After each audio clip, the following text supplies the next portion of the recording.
며칠 전 8월 8일은요 가을이 들어선다는 입추였습니다. 이제 곧 있으면 더위가 한풀 꺾이는 그런 시간이 오게 되는데, 저는 이제 이번 여름을 이렇게 돌아보면서 제 주변에 한국을 방문했던 그런 분들이 참 많았다, 이제 그런 생각을 한번 해봤습니다. 물론 여행으로 간 분들, 또 자녀가 고등학교를 졸업하고 대학을 졸업해서 간 자녀들도 있지만, 간병하러 또 치료를 위해서 또 집안의 여러 가지 일들, 큰일 작은일 대소사를 치르려고 계획에 없던 한국 방문을 한 성도님들이 꽤 많았던 것 같습니다. 이렇게 한국 방문하는 성도님들 중에서 유난히 저의 마음속에 기억되는 그런 분이 계시는데요, 그런 성도님이 계시는데, 이게 한국을 갈 때 가족과 친족을 위해서, 친척을 위해서 이 중보기도 카드에 영원 구원을 쓰는, 그걸 기록하는 그런 성도님이었습니다. 한 사람의 이름을 들어서 쓰면서 그들의 영혼 구원을 기도해달라고 부탁을 한 거죠. 한국에 가는 것도 굉장히 분주할 텐데, 여러 가지 일이 있고 여러 가지 사건들이 있을 텐데, 가족과 친척의 또 친구들의 영혼 구원을 위해서 한 사람 한 사람의 이름을 적어서 이렇게 쓰는 것이 저에게는 굉장히 아름다운 모습이라고 느껴졌습니다. 아름다운 것이 무엇입니까? 고대 그리스인들은 보기에 아름다우면 아름다운 마음을 나타내는 증거로 간주했습니다. 그러니까 이렇게 제가 보기에 아름다운 모습은 그 모습 속에 아름다움이 마음이 있을 것이다, 그것을 그렇게 간주하는 그런 것이 바로 아름다움이라고 이렇게 설명했습니다. 오늘 로마서에 쓴 사도 바울도 어떻게 보면 그 아름다운 마음을 가진 사람이었습니다. 왜냐하면 영혼 구원을 위해서 기도 제목을 쓴 그 성도님처럼 사도 바울도 자기 민족이 영혼 구원을 받을 수 있도록, 구원을 받을 수 있도록 기도하고 또 애쓰는 그런 사도 바울이었습니다. 오늘 저희가 읽은 로마서 10장의 말씀은 사도 바울이 로마에 있는 성도들에게 보내는 편지입니다. 로마서 1장부터 8장은요 그 편지 속에서 죄가 무엇이고 구원이 무엇이고 또 성화되는 것이 무엇이라는 것을 아주 조리 있게, 아주 논리 있게 설명을 합니다. 그러고 나서 이 사도 바울은요 9장부터 11장까지 그러면 이런 성화의 과정, 또 구원의 과정, 또 죄의 모습 속에서 유대인들, 우리 민족들은 어떻게 그것을 받아들이고 그것을 하고 있는가, 그것을 생각하고 있는가, 그 어떤 문제점에 대해서 이야기하고 그 해답을 주려고 합니다. 그 내용 중에서 가장 우리가 많이 알고 있는 이신칭이 Justification by Faith라는 그런 믿음으로 의롭다함을 얻는다는 그런 내용의 것들을 사도 바울은 다루고 있습니다. 사도 바울은 그들을 사랑하는 마음으로, 정말 아름다운 마음으로 이 문제를 오늘 로마서 10장을 통해서 설명하고 있습니다. 우리는 하나님의 의라는 그런 단어를 들을 때면요 뭘 생각해야 될지, 이게 약간 추상적인 그런 단어이기 때문에 뭘 생각해야 될지, 또 어떤 것을 이렇게 개념을 생각해야 될지 그것을 잘 알지를 못합니다.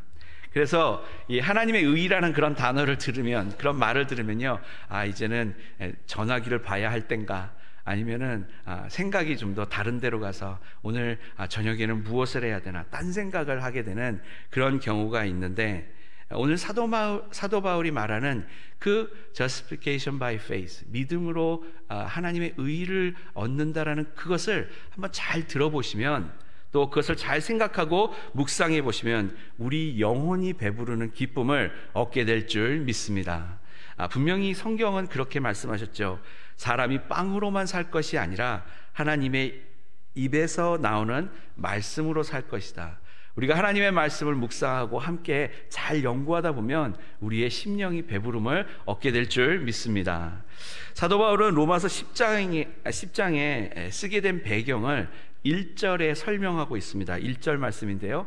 형제자매 여러분, 내 마음의 간절한 소원과 내 동족을 위하여 하나님께 드리는 내 기도의 내용은 그들이 구원을 얻는 일입니다. 그러니까 사도 바울은요, 분명하게 이 로마서 10장을 쓰고 그것을 설명하면서 목적이 분명했습니다. 그것은 동족의 구원, 동족들이 우리의 민족들, 같은 민족, 형제, 자매, 그 모든 사람들이 하나님을 잘 믿고 하나님에게 구원을 받는, 그 사람들이 구원받는 그런 일이라는 거죠. 그렇지만 그는 그들의 문제가 있다라고, 그들이 그렇게 구원을 받지 못하는 문제가 있다라고 설명을 하려고 합니다. 2절 말씀인데요. 자신이 기도하는 유대인들, 그러니까 자신의 동족들이 어떤 문제가 있느냐, 그들은 하나님을 섬기는데 열성이 있습니다. 그러나 그 열성은 올바른 지식에서 생긴 것이 아닙니다라고 이렇게 말씀합니다. 분명하게 이 하나님을 섬기는 열성이 있는 우리 동족들이 정말 좋기는 좋은데 그 열성이 올바른 지식에서 시작된 게 아니라는 거예요. 그것이 문제라는 겁니다.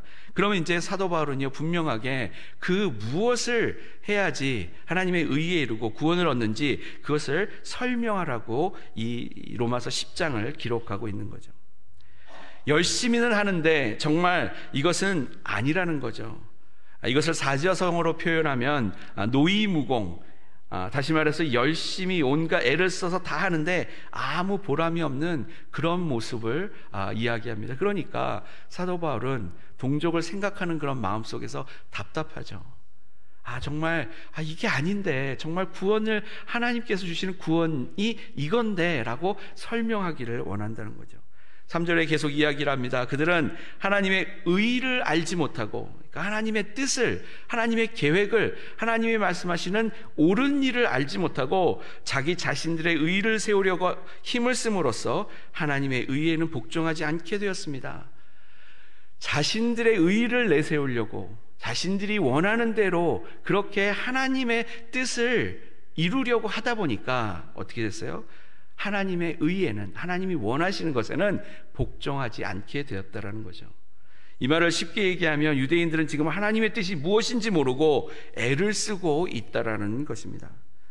저희 와이프를 사랑하는 마음에 정말 맛있는 치킨을 투고해서 집으로 갔습니다. 그런데 집에 갔는데 저희 와이프가 치킨을 원치 않는 거예요. 정말 열심히 이 치킨을 가지고 갔는데 저희 와이프는 쳐다보지도 않는 겁니다. 그래서 치킨을 열심히 사가지고 갔는데 노요요만 산 기억이 납니다. 이렇게 아내의 뜻을 따르지 않고 아내가 원하는 것을 제가 하지 않고 하다 보면은요, 결국은 노요요만 살고 아무 결과가 좋지 않은 것을 이렇게 경험하게 되는데, 이것이 바로 유대인의 모습이라는 거예요. 동족의 모습이라고 설명하고 있는 것이죠. 요즘 잘 쓰는 말 중에 영혼이 없는 대답이라는 그런 말을 들어보셨을 겁니다. 한 번쯤은 들어보셨죠. 영혼 없이 얘기하네, 영혼이 없어, 이렇게 이야기를 하죠. 어떤 대답을 구했는데, 어떤 대답을 듣고 싶은데 그저 도리로 하는 대답, 그냥 형식으로 하는 대답, 그것이 바로 영혼이 없는 대답입니다. 사람에게 실수를 했습니다. 사람이 실수했으면 그것을 미안하다고 이야기를 하게 되는데, 어떻게 미안하다는 얘기를 했는데, 그 실수를 한 사람이 미안하다고 얘기를 했는데 그 반대 사람이 화가 나는 거예요. 그 말에 진심이 없으니까 화가 납니다. 하지만 미안하다고 한 사람은요, 분명히 미안하다고 했어요. 미안하다고 했는데 왜 화를 내십니까? 라고 이야기를 하면 이 미안하다고 한 사람은 정말 미안하다는 것의 뜻을 알지 못하는 거죠. 만약 하나님께도 이런 식으로 도리를 다해서 기도하고 도리에 의해서 제사를 하고 노력한다면 하나님께서 어떤 마음으로 그 노력을 받으시겠냐는 거죠. 하나님께서 그거를 받으시고 기뻐하시냐? 제가 잘 모르지만은 제가 생각할 때는, 제가 저의 삶 속에서 바라볼 때는 영혼이 없는, 어떻게 보면은 그냥 겉으로 하는 그런 모든 도리를 다해서 그냥 하는 것은 분명하게 하나님께서 기쁘게 받으시지 않는다라는 것을 느끼게 된다는 거죠. 내가 교회에 출석하면 됐지, 내가 11조를 하면 됐지, 내가 봉사를 하면 됐지, 도리를 다 하면 된 거지, 무엇을 더하란 말입니까? 라고 이야기한다면, 그 말을 하는 사람은 분명히 그 도리, 그것을 믿음으로 하는 그 모습에 대해서 아직까지 깨닫지 못할 수도 있다라는 거죠. 유대인들이 꼭 그랬다는 거예요. 열심히는 하는데 그것이 하나님에게 바로 하나님께서 기뻐하시는 것이 아니고 하나님의 의를, 하나님의 말씀을 복종하는 것이 아니라고 이야기합니다. 하지만 예수 그리스도가 그 답이 돼야 된다고 오늘 사도 바울은 이야기하는 겁니다. 예수님을 믿는다는 것은 하나님의 의를 얻는 것임을 말씀합니다. 예수님을 믿으면 하나님의 의를 얻는다? 내가 예수님을 믿으면 내가 하나님께서 바라시고 하나님이 원하시는 그런 삶을 산다? 이게 어떻게 가능하느냐라고 질문할 수 있죠. 그래서 설명을 해줍니다. 사도 바울은요, 의에 이르는 것, 하나님의 의에 이르는 것을 어떻게 이룰 수 있는지, 어떻게 그것에 도달할 수 있는지 알려주는데, 그 내용이 5절부터 이렇게 나오게 됩니다. 모세는 율법에 근거한 의를 말하지만, 다시 말해서 옛 구약 시대의 모세는 열심히 잘 살아서 열심히 하나님 말씀을 잘 지켜서 의인이 되는 그런 모습을 이야기하지만, 이제 신약 시대에 와서 6절 말씀에 믿음에 근거한 의를 이야기할 때, 다시 말해서 믿음으로 내가 의로운 사람이 되는 것을 이야기할 때는 이렇다라는 겁니다. 구약은 지나갔고 예수 그리스도가 오셨고 그 뒤에 믿음으로 의인이 되는 그런 모습을 알려주셨는데, 그것을 어떻게 하느냐, 그 다음에 설명을 합니다. 분명하게 이 사람은 그 답을 멀리서 찾지 않아도 된다는 겁니다. 그래서 천국에 올라가서 아니면 지옥에 가서 그 답을 찾아오겠느냐, 믿음으로 의인이 되는 그 답을 찾아오겠느냐, 그렇지 않다라는 거예요. 어디서 찾느냐? 바로 굉장히 가까운 곳에 있다라고 이야기하면서 구약의 말씀을 인용합니다. 그러니까 지금 사도 바울은요, 믿음으로 의인이 되는 거, 믿음으로 하나님의 뜻을 아는 거, 믿음으로 하나님의 뜻을 살아가는 그것이요, 멀리 있지 않다는 거예요. 아주 가까이 있다는 겁니다. 굉장히 가까이 있다는 거예요. 우리는 하나님의 의를 구하는 거, 하나님의 의인이 되는 거, 이것이 굉장히 멀리 있는 것처럼 느껴지지만 그렇지 않다는 겁니다. 굉장히 가까이 있는데 그게 어디 있느냐? 내 마음에 있는 말씀에 있다는 거예요. 내 마음 속에 있다라는 겁니다. 내 마음 속에 아주 가까운 곳에, 내가 정말 이 생각지도 못하는 너무나도 가까운 곳에 그렇게 의인이 되는 모습이 있는데, 그것은 무엇이냐? 바로 예수 그리스도를 진심으로 믿는 것이라는 거예요. 건성으로 믿는 것이 아니라, 영혼이 없는 것으로 믿는 것이 아니라, 아주 진심으로 내가 예수 그리스도를 진심으로 믿어서 내 입술로 고백하는 데까지 가는 그 모습이 된다면, 당신은 예수 그리스도를 믿는 것이고, 그 예수 그리스도를 믿음으로 말미암아 그 예수 그리스도의 삶이 내 삶이 됐을 때 하나님의 의가, 하나님이 원하시는 삶이, 하나님이 원하시는 이 땅에서의 삶이 나타나게 된다라는 겁니다. 9절 말씀입니다. 당신이 만일 예수님은 주님이라고 입으로 고백하고 하나님께서 그를 죽은 사람들 가운데서 살리신 것을 마음으로 믿으면 구원을 얻을 것입니다. 사도 바울은 이야기합니다. 사람은 마음으로 믿어서 의에 이르고 입으로 고백해서 구원에 이른다라고 이야기하면서, 이것이 그렇게 어려운 일이 아니라는 거예요. 내가 믿으면, 내가 그것을 따라하면, 내가 그것을 사랑하면 내가 그것을 행하면 그것이 믿는 것이라고 굉장히 가까운 곳에 있더라는 거예요. 그런데 정말 신기한 것은 그게 잘 안 되는 거예요. 저희가 그게 잘 안 되잖아요. 그래서 굉장히 힘들어 하잖아요. 그런데 우리는 그런 것을 자꾸 생각하고 묵상하면서 마음으로 믿어야 되는데 내 마음에 문제가 있나? 내 마음이 예수님을 받아들이지 못하는 이유가 있나? 그런 것들을 생각해 가면서 믿음의 여정을 걸어가야 된다라는 거예요. 분명히 사도 바울은요, 동족이 구원을 받기를 원하는 마음에 그들의 상황, 그들의 모습을 보고 이들은 옛날 모세의 율법을 가지고 이야기하지만 진정으로 마음으로 믿어서 구원에 이른다라는 것을 제대로 알지 못하기 때문에 예수 그리스도를 받아들일 수 없다라는 것을 지금 이야기하고 있습니다. 그러고 만약에 그렇게 예수님을 입으로 시인하는 사람, 마음으로 믿는 사람은 11절 말씀입니다. 성경은 그 믿는 사람을 누구나 부끄러움을 당하지 않을 것이다, 이렇게 말씀합니다. 그러니까 예수 그리스도를 믿고 마음으로 믿고 예수님을 따라간다고 해서 뭔가 잘못되고 뭔가 부끄러운 일이 생길 것 같고 그럴 것 같지만 성경은 우리에게 분명히 말씀해 주시는 게 그렇게 고백하고 나아갈 때는 부끄러운 일을 당하지 않는다라고 말씀합니다. 그러니까 두려워할 게 없는 거죠. 성경에서 그렇게 말씀을 합니다. 그리고 나서 무엇을 이야기하냐? 누구도 그렇게 할 수 있다라는 겁니다.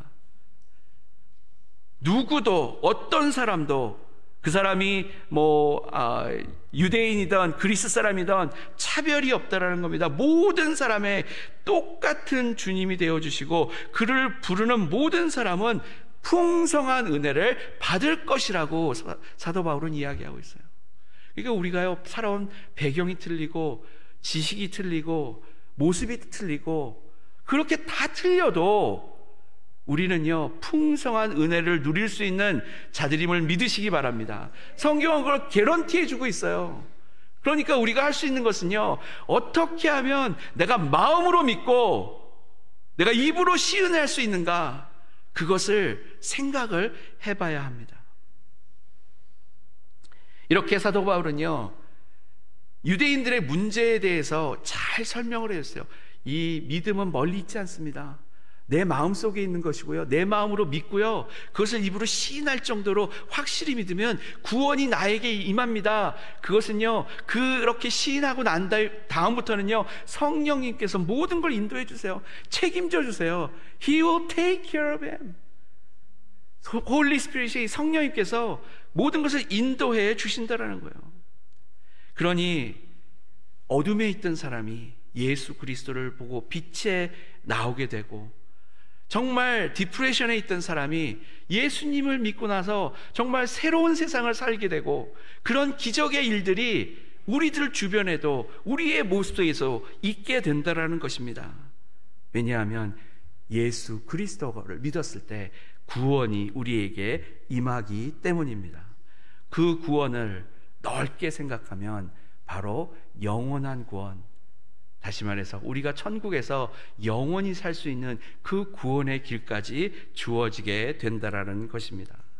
사도 바울은 이렇게 설명을 하고 있습니다. 그리고 맨 나중에 가서 이제 이런 이야기를 합니다.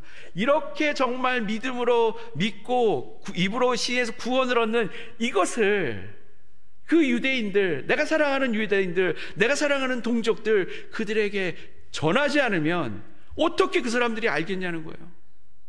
그래서 14절에 얘기합니다. 그런데 사람들은 자기들이 받은 적이 없는 분을 어떻게 부를 수 있습니까? 예수님을 한 번도 들어보지 않은 사람이 어떻게 마음으로 믿어 입으로 시인해서 구원을 얻는다는 것을 알 수 있겠습니까? 어떻게 풍성한 삶을 살 수 있겠습니까? 어떻게 부끄러움을 느끼지 않는 그런 삶을 살 수 있겠습니까? 라고 사도 바울은 반문하고 있는 거죠. 우리에게, 그들에게.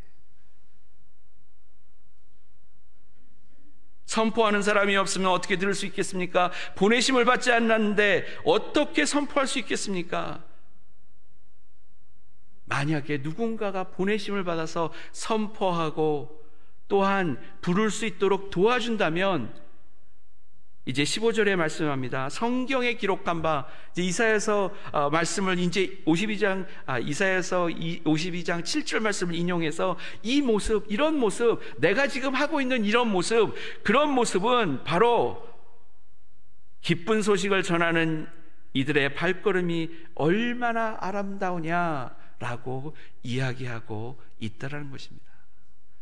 사랑하는 성도 여러분, 누군가에게 복음을 전하고 누군가에게 하나님을, 예수 그리스도를 소개하고 그들이 마음으로 믿어 입으로 고백할 수 있는 것을 도와주는 일은요, 정말 기쁜 소식이고 아름다운 모습인 것을 믿으시기 바랍니다. 여러분의 삶에서는 어떤 발걸음이 아름답다고 생각하십니까? 우리가 살아오는 과정 속에서 무엇이 과연 아름다운 발걸음일까? 무엇이 과연 나의 인생에서 아름답게 걸어가는 모습인가? 우리는 생각해 볼 필요가 있다는 겁니다.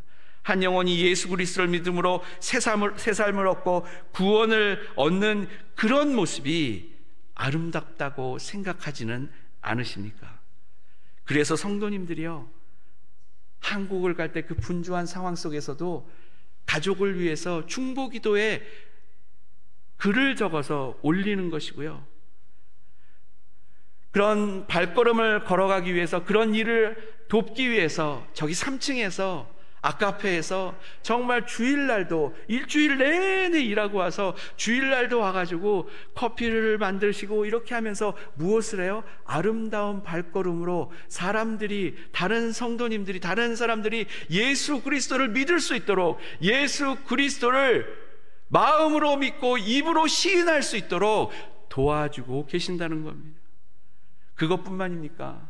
저기 파킹랏에서 이 밀짚 모자죠, 그걸 쓰고 땀을 뻘뻘 흘리면서 이 더운 날에도 수고하는 그분들, 또한 이 더운 날에도 식당에서 음식을 조리하면서 땀을 뻘뻘 흘리는 분들, 성도님들, 교육부에서, 예배부에서, 성가대에서 섬기는 모든 분들, 또 어쩔 때는 환우가 있을 때 그들을 위해서 음식을 날라주고, 또 그들을 위해서 기도해주고, 또 그들을 찾아가서 함께 해주고, 집에 대소사 일이 있을 때 찾아가서 그들과 시간을 보내주는 일이 바로 아름다운 발걸음인지를 믿으시기 바랍니다.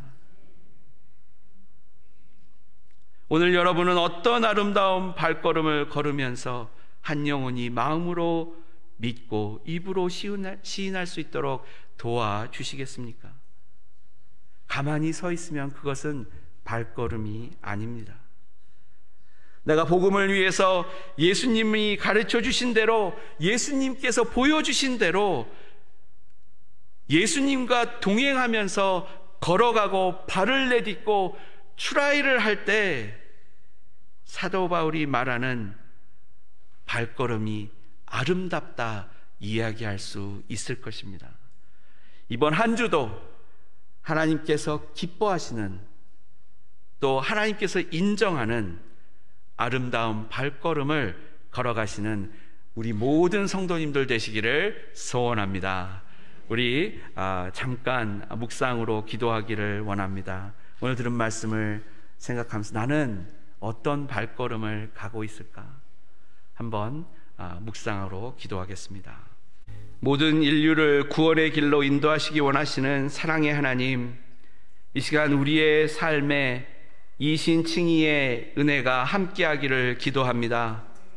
내 안에 있는 말씀을 마음으로 믿으면 구원을 얻는다는 주님의 말씀을 오늘도 내 마음속에 붙잡고 예수님이 나의 구원자이시고 나의 주인 되심을 선포하고 입으로 고백하고 또 나아가는 우리 모두 되게 하시고, 그것을 도울 수 있는 사역에 동참하고 또 그것을 함께함으로 아름다운 발걸음을 걸어가는 우리 모두 되게 하여 주시옵소서. 하나님 보시기에 아름다운 그리스도인으로 살아가는 이 한 주 되게 하여 주시옵소서. 예수님의 이름으로 기도드립니다. 아멘.